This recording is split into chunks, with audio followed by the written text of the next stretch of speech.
është kryqëzimi i Cerrikut. Është qyteti i Elbasanit.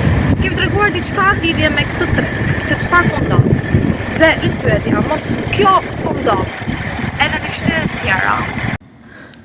Në tregun e Elbasanit, afër qendrës së këtij qyteti, që ne e quajmë këtë rrugë kryqëzimi i Cerrikut. Ky treg është në një gjendje ku rrugët e së cilës flejnë. Më parë, jo shumë larg, por vetëm 5 vite, kjo pikë tregtare, kryesisht tregtar të vegjël, por edhe më shumë, ku madhrat i shesin në këto dyqane dhe punishtet ose ndërmarrjet industriale i kanë fshatrat afër qytetit ose brenda tij. Kjo rrugë më parë mbushej me njerëz, blerës, sidomos të shtunave dhe të dielave.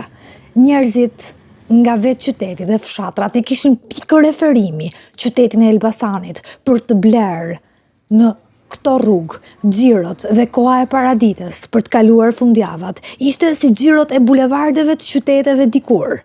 Tani gjendja është kështu.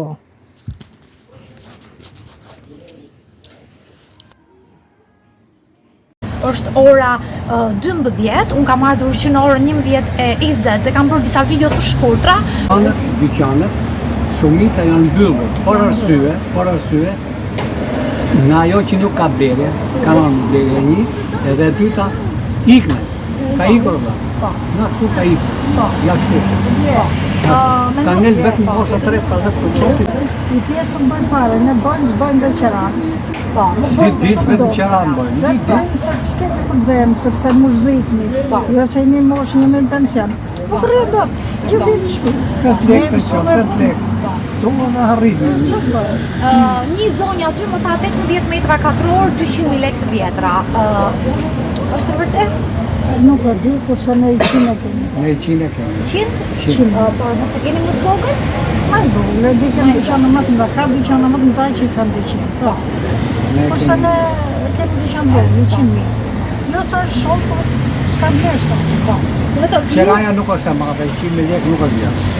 Qanë 3.000 lekë në të. Nuk është vjetë, pa.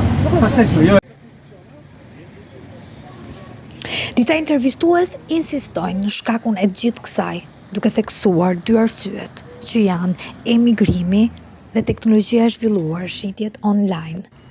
Si do të lidhet kjo gjendje me të ardhmen ku marrëdhëniet që i kemi pasur shumë të rëndësishme me sendin, klientët, marrëdhëniet me njëri tjetrin, bashkësinë, me punën.